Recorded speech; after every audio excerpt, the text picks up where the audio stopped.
Charter schools. You said, what I worry most about is we have some states that have done a really great job with charter authorizing, and so have generally high quality charters and have been willing to close ones that are underperforming.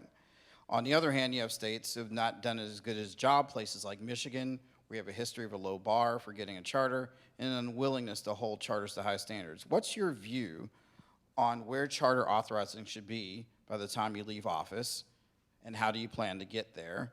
As someone who cites your own education in New York for saving your life and trajectory, and what of non-charter public schools?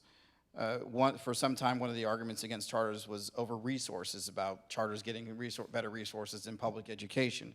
There's actually a second question sort of tied to this.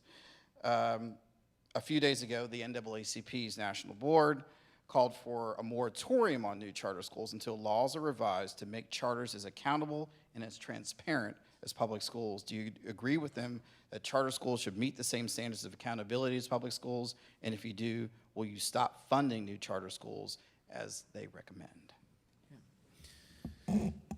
So let me start with this. We are fortunate, I think, as a country to have some high-performing charters that are doing a great job and providing great opportunities to students. Charters that are helping students not only perform at higher levels academically, but go on to college at much higher rates than demographically similar students and succeed there. That's good. We should have more schools like that. And I think any arbitrary cap on the growth of high-performing charters is a mistake in terms of our goal of trying to improve opportunity for all kids. That said, where states are doing a bad job on charter authorizing, that has to change. I've talked about the example of Michigan. We have states that have set a low bar for getting a charter, and then when charters perform poorly, they fail to take action to either improve them or close them, which is the essence of the charter school compact. Charter schools were supposed to be a compact, more autonomy in exchange for greater accountability. And yet some states have not followed through on that compact. That is a problem. Now, those decisions are made at the state level. They're made based on state law. What we've done in the administration over the last 8 years is two things.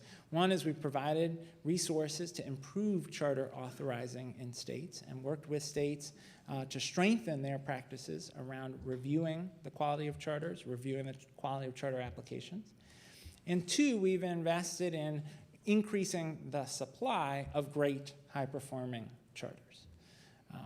But to the extent that what folks are saying is they want states to do a better job on charter authorizing, I agree. But where we have states that are doing a good job on charter authorizing and we have charters that are doing a great job for kids that want to grow, they should be able to. And I think this is an issue where we've got to put kids first. We've got to ask what's best for the student. Students and parents, as Arnie would often point out, students and parents aren't as concerned about the governance model as they are about, is my child getting a quality education? We've got to be focused on that, which one of the reasons why I think arbitrary caps don't make sense is we shouldn't limit kids' access to great opportunities.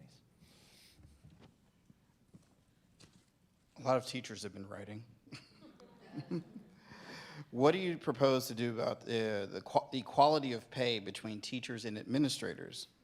For example, like yourself. One teacher says, I worked 12 hours yesterday, I didn't have time for lunch. Did you have time for lunch? I make $47,000 a year. How much do you make? Which of course is public record. I can't go to the bathroom when I need to. Can you go to the bathroom when you need to? And please don't talk about how great teachers are. We don't need empty rhetoric. We need resources. We need policies that actually help us teach, not help profiteers. A pretty upset teacher there. Yeah, look,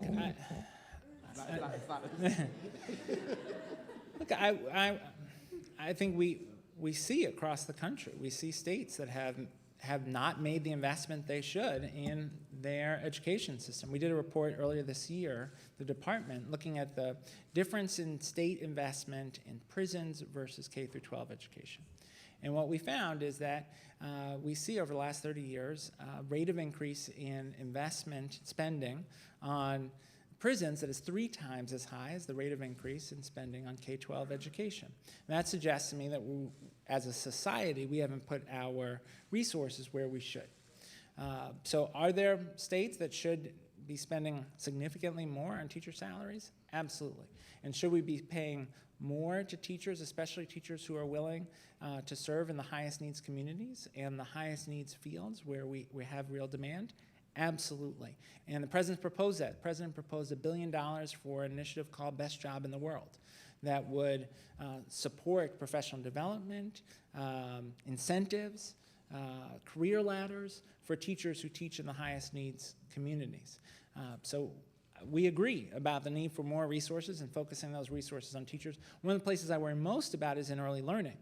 We did a study on pre-K pay and found that in many communities around the country, pre-K teachers are making half what they would be making if they were working in an elementary school, which again suggests that our priorities are not right.